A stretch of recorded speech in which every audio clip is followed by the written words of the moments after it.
Good morning, everyone. May God's grace and peace be with each of you. Let us exalt Christ by first of all reading 1 Corinthians chapter 2, verse 2. For I am determined not to know anything among you save Jesus Christ and Him crucified. Many are attracted by the beauty of Christ and the glory of heaven, who yet shrink from the conditions by which alone these can become their own. To renounce their own will, their chosen objects of affection or pursuit, requires a sacrifice at which they hesitate and falter and turn back.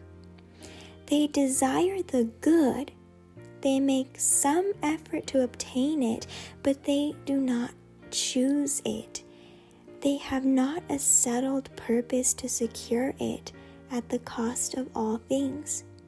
The only hope for us, if we would overcome, is to unite our will to God's will and work in cooperation with Him, hour by hour and day by day.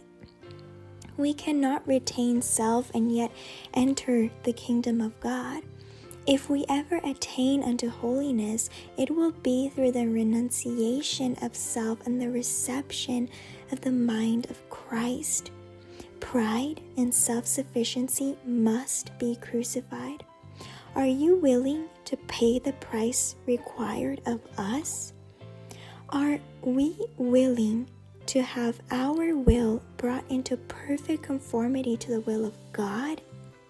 Until we are willing, the transforming grace of God cannot be manifest upon us.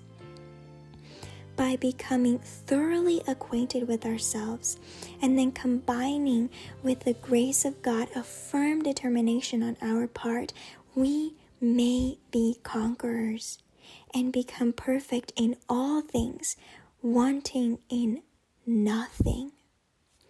Opposing circumstances should create a firm determination to overcome them. The breaking down of one barrier will give greater ability and courage to go forward. Press with determination in the right direction, and circumstances will be your helpers, not your hindrances. True Christian character is marked by a singleness of purpose, an indomitable determination which refuses to yield to worldly influences, which will aim at nothing short of the Bible standard. The consecration of Christ's follower must be complete. He must be willing to bear patiently, cheerfully, joyfully, whatever in God's providence he may be called to suffer. His final reward will be to share with Christ the throne of immortal glory. May God bless us today. May we exalt Him in all that we do today.